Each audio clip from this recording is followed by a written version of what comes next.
terus lagunya Ambyar sedih, terus koplo naik kan trending 1.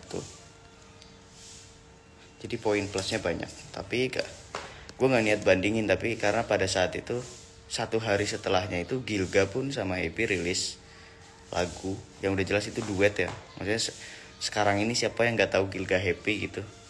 Mungkin banyak yang tahu. Tapi konsep lagunya adalah 1 lagu seneng, 2 bukan koplo, lagunya bahasa Indonesia dan lebih condong ke pop. Viewersnya banyak, 1 hari 400.000. Tapi ya kalian tahu itu jalannya kemana gitu. Tapi nggak ada masalah, menurutku nggak ada masalah di artinya yang nggak trending jelek nih, nggak ada masalah di situ.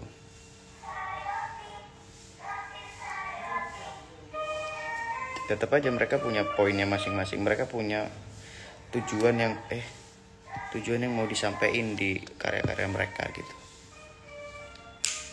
Berarti Jumat besok bukan Skariki ya mas? Bukan, Jumat besok masih Goresan Luka di Hati, Visualizer.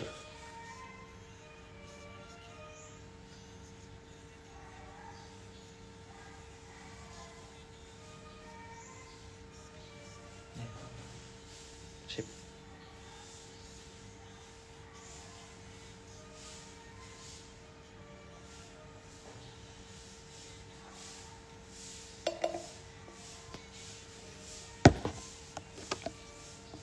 Karena poinnya adalah bagus atau tidaknya suatu karya itu subjektif. Kita nggak bisa nilai. Bagus menurut kita, menurut orang lain belum tentu. Jadi subjektif aja, nggak bisa dipastikan banget. Ya, ini bagus, ini enggak. Gitu.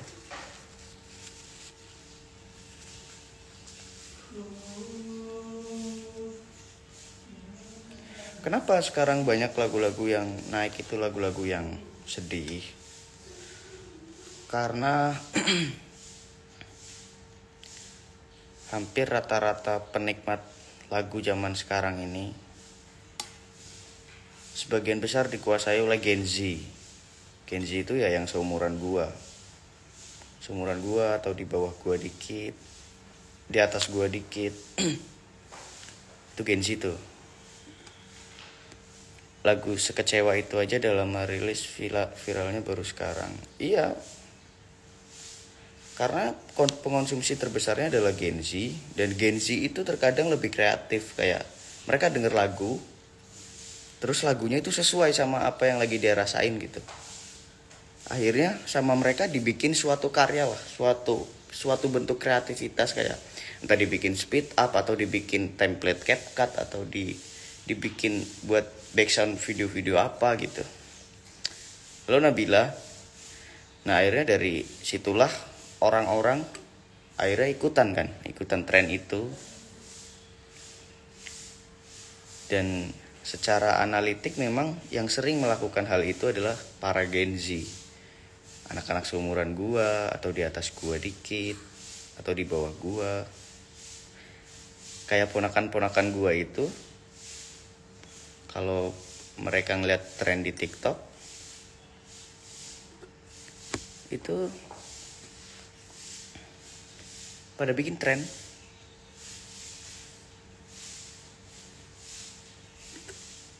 Om Pepen yang main gitar apa main drum? Om Pepen main drum dong.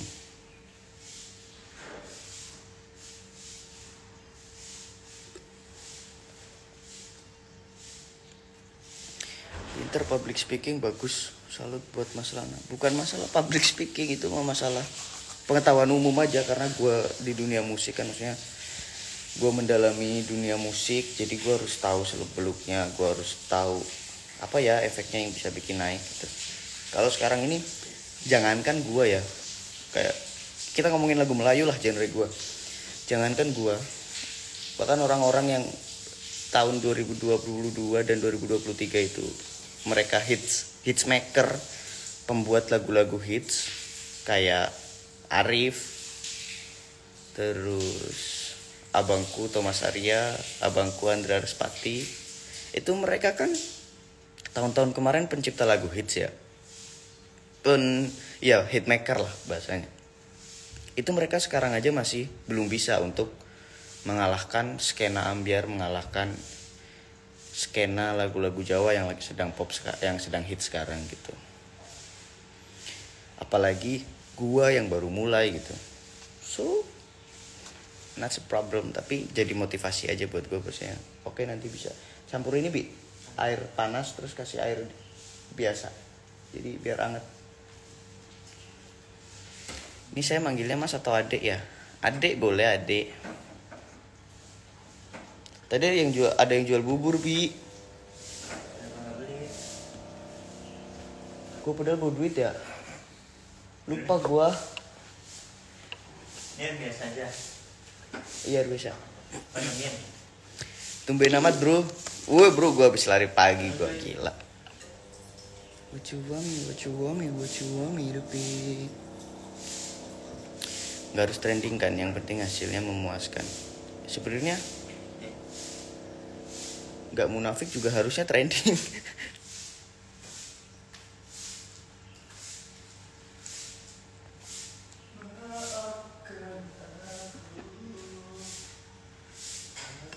Kok gini ya rasanya?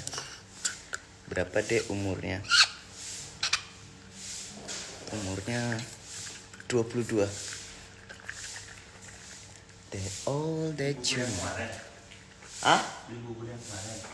Iya Bi. Lupa gue tadi.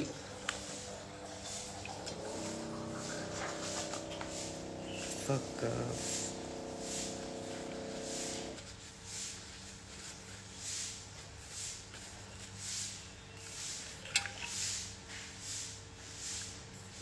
Bang, kayaknya pagi-pagi gini enak gitaran sambilan nyanyi. Gak bisa nyanyi pagi-pagi gue. Kamu gak ke Sumbragung nah? Aku di Jakarta.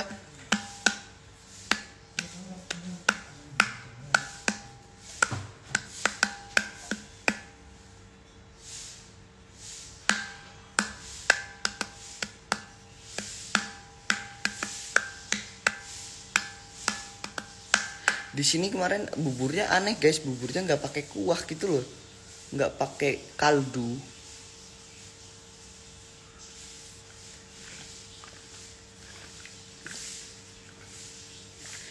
Stay a little longer if you convince me and tell me all the things that you have against me. Every time we make up, the truth is fading. Everybody's blind with the views amazing. Kalian tahu artinya nggak? Everybody's blind when the views amazing. Kayak orang-orang tuh pada buta ketika views mereka itu besar, atau pandangan orang-orang ke mereka itu besar, kayak jadinya buta aja. Paham gak sih? Gue suka lagu-lagu Inggris itu karena lagu-lagu barat ya, karena artinya bagus-bagus, anjay.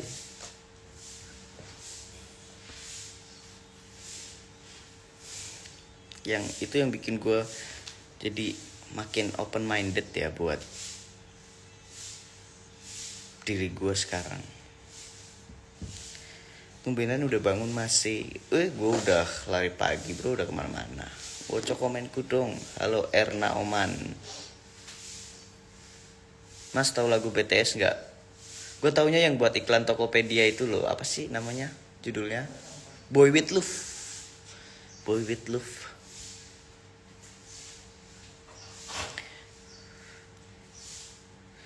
Everybody's blind when the view's amazing. Yoi. Jadi memang,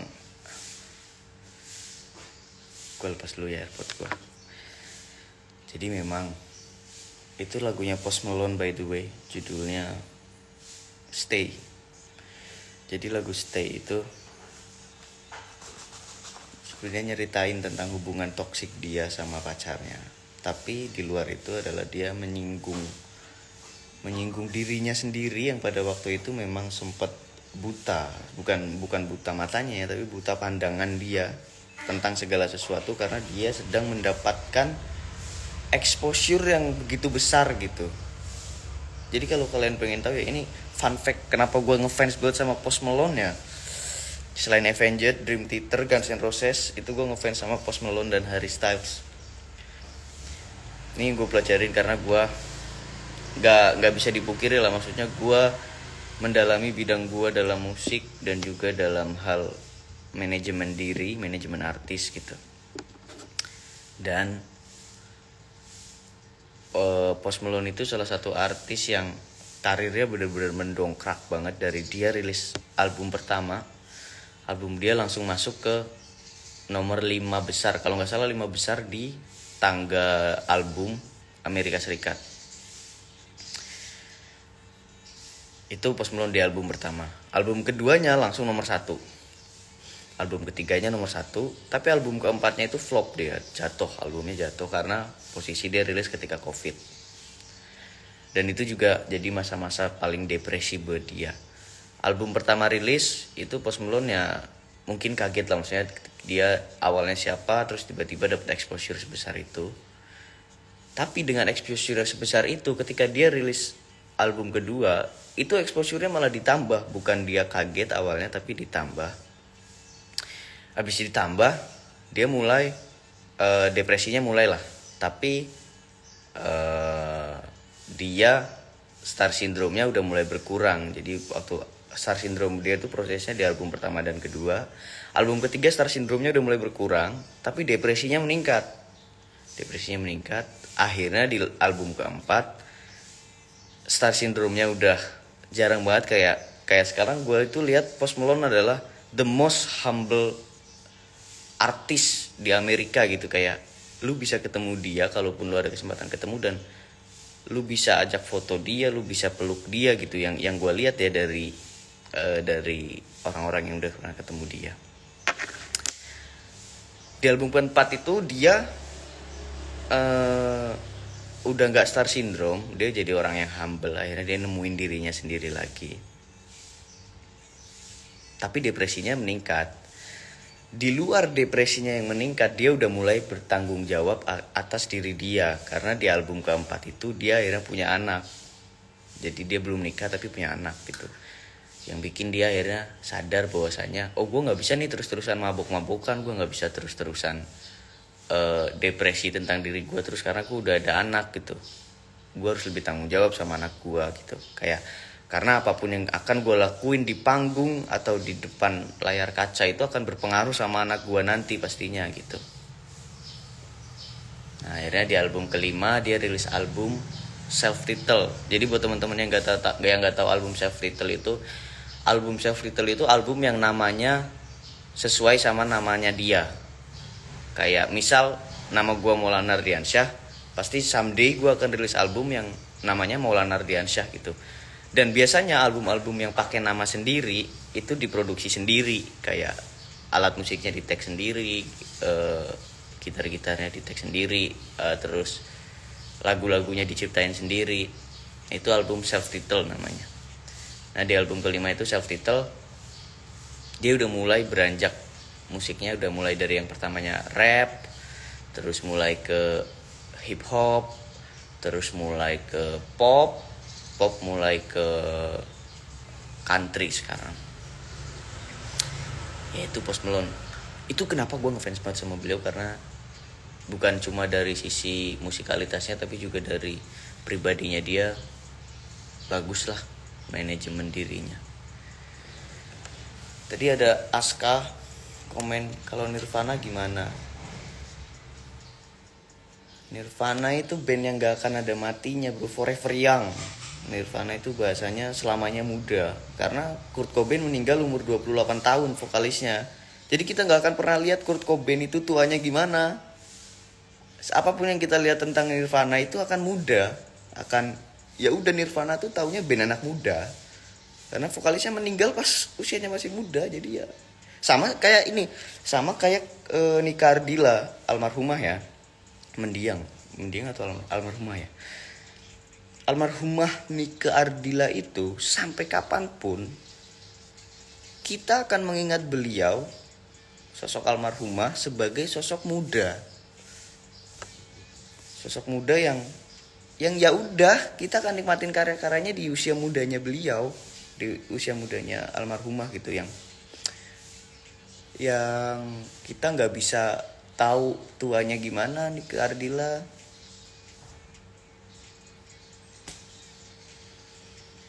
Ya sisi positifnya, bukan sisi positif sih sebenarnya, sangat disayangkan ya, maksudnya sangat disayangkan musisi itu mati muda, itu sangat disayangkan. Tapi buat karakter buat karya dia itu akan jadi abadi gitu. Bahkan style beliau jadi tren saat ini. Iya, karena stylenya Nika Ardila ya style mudanya beliau kan. Kita nggak pernah tahu nanti gitu. Abi Mesti juga banyak musisi-musisi yang penyanyi-penyanyi yang muda terus meninggal tapi karyanya ya long last sampai sekarang gitu. Fanny ngapain dah nonton ini gua, live gua. Salam kenal, suka banget dengan lagu-lagunya. Terima kasih.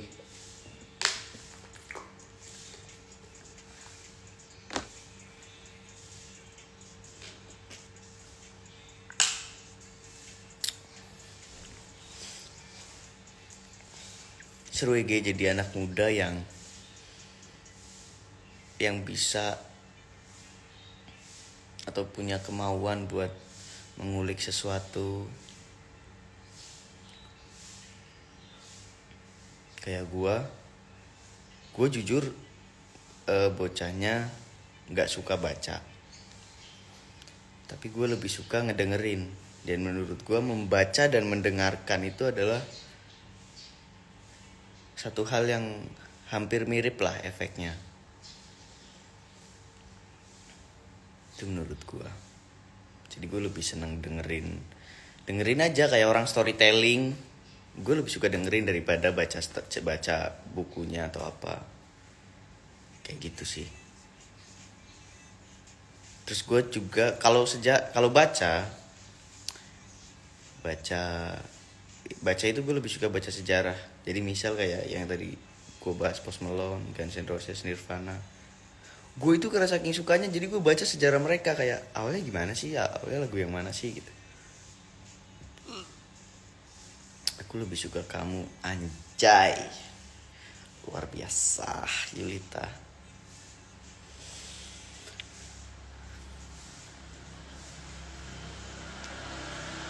Jadi tidak ada alasan guys, tidak ada alasan buat kita menjadi orang yang kurang literasinya karena tidak suka membaca. Itu gak ada, no excuse lah. Maksudnya gak ada pengecualian.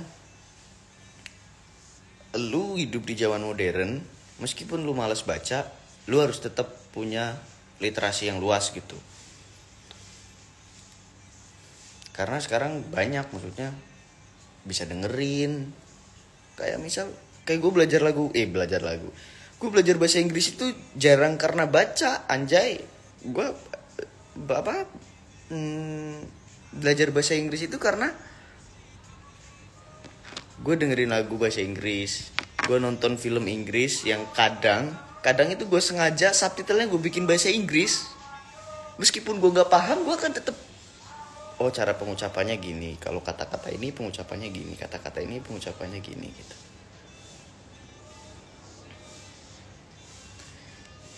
Tapi ini pesannya gue buat anak-anak muda ya, maksudnya anak-anak yang seumuran gue atau lebih tua dikit, ya 25 ke dari yang 15 tahun sampai 30 tahun lah, maksudnya gak ada alasan buat kita kurang literasi, apalagi zaman udah modern gitu. Gak boleh. Bahkan mungkin yang tua-tua, tapi kan kadang yang tua-tua kalau memang udah fokus dengan keluarganya, bukan tua ya, maksudnya udah lebih tua. Sorry. Ada yang fokus sama keluarganya, udah ada yang fokus, ya udahlah gue fokus kerja aja buat nafkahin keluarga gue, atau ya gue gimana gue mau memperluas literasi, gue udah punya keluarga, udah saatnya gue mengurus keluarga gue gitu. Iya, itu menurut gue itu gak apa-apa sih. Tapi kan gak ada salahnya kalau ketika kita udah punya keluarga, tapi kita memperluas literasi karena akan ada anak-anak kita nanti yang bisa kita ajarin, kita kasih tahu kayak sekarang itu kayak gini loh nak, sekarang itu kayak gini loh nak gitu. Literasi itu enak dibikin sambel. Nah kalau itu nggak lucu tuh ya guys bercandanya. Seperti kamu suka sama Nirvana atau semacamnya, aku juga suka sama kamu. Kamu baik, kamu humble sesama fans, multi talent. Padahal baru kali ini ngidolain orang sampai kayak sayang banget gitu, pengen ketemu. Semoga bisa ketemu ya Allah. Amin. Tumpen udah bangun mas, aku udah lari pagi anjay. Iya bapak, iya maksudnya nggak ada salahnya kan kita. Kalau gue mikirnya gini, gue karena nggak sekolah ya gue ya. Gue karena nggak sekolah jadi gue harus perluas pengetahuan umum gue anjay, kayak gue someday suatu saat gue nggak akan pernah tahu ketika misal gue punya anak ya suatu saat, amin ya Allah. Gue punya anak, terus anak gue sekolahin dong pasti sampai lulus, sampai kuliah bahkan mungkin. Terus ada di suatu masa anak gue tanya tentang pelajaran sekolahnya di SMA gitu, yang ketika gue ujian kemarin mata pelajaran sosiologi itu gue stres anjay, padahal itu sosiologi ya, belum ke matematika kayak. Terus ada juga yang kalau yang ekonomi juga, yang akuntansi dan apa itu, buset dah gue stres itu karena gue nggak tahu apa-apa anjay. Gue kayak ini gimana anjing, gue nggak tahu apa-apa, ini gue nggak belajar sama sekali gitu. Nah, gue kan nggak ada kapasitas gue di situ kan. Gue nggak ada kapasitas gue untuk ngajarin anak gue tentang pelajaran sekolah nantinya gitu. Jadi ya gue perluas dengan pengetahuan umum gue, kayak ya lu kalau mau belajar bahasa Inggris sama gue, lu kalau mau belajar tentang sejarah apa sama gue, karena gue bisa ngerti, gue bisa paham tentang itu gitu. Termasuk sama ponakan-ponakan gue ya. Maksudnya ponakan-ponakan gue itu kalau ada soal bahasa Inggris, terus bahasa Indonesia, sama bahasa Lampung. Jadi di Lampung itu ada pelajaran bahasa Lampung. Itu ponakan gue pasti larinya ke gue karena ya gue paham akan hal itu. Dan gue juga sering kalau pulang ke rumah itu, kalau ponakan gue ada tugas, gue ajarin gitu. Sama pelajaran apa sih yang ngebahas-bahas tentang software, hardware, terus nama-nama alat-alat wifi kayak router gitu-gitu, apa sih? TIK ya, apa sih? TIK kali ya.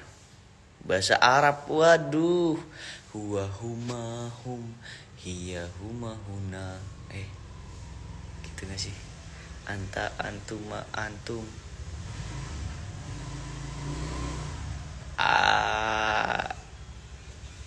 TIK ya, pelajaran TIK gue paham, maksudnya kalau teknologi gue sedikit paham lah. Tapi kalau codingan gue nggak tahu ya, gue nggak sekolah. Bro, try to play more English cover song. Okay. Someday. Mas itu anak TK juga apal weh. Iya maksudnya gue taunya itu doang.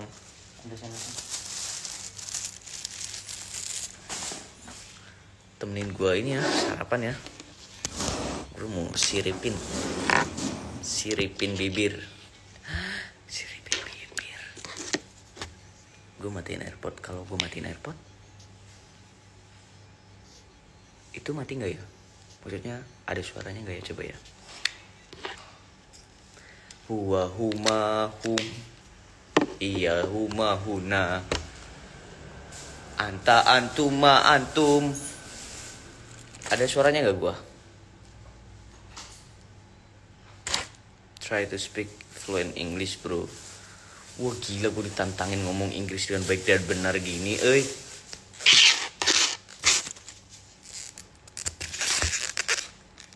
Mas aku ucapin dong selamat ulang tahun Melani LNRVD FDL. Wah ketutupan bro, motor bro, sorry. Nih buburnya tuh nggak ada kuahnya guys, kayak buburnya dari buburnya itu, iya, dia udah ada rasanya gitu. Ada mas, ada. Oh iya, oke, thank you atas informasi yang sangat berharga itu.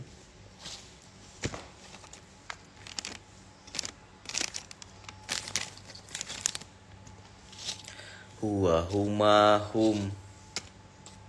Cuci tangan dulu ya guys ya.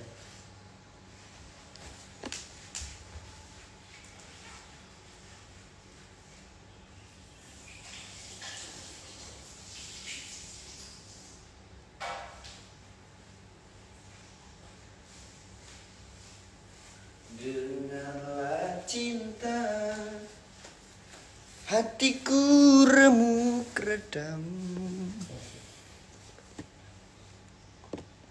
Gue tuh lagi harus bisa ngomong Inggris dengan baik dan benar karena gue nanti mau duet sama artis Malaysia with the new concept, and it's very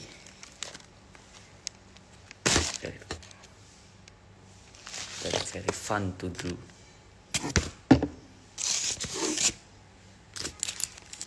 Gue tuh lagi belum ada gairah buat garap Skaregi lagi. Kok ada lalat ya?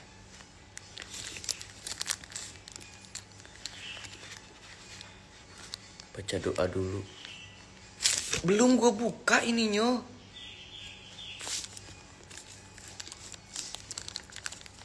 Dengarkan lagi. Gila Abi musikan bro, kelas. Morning musik.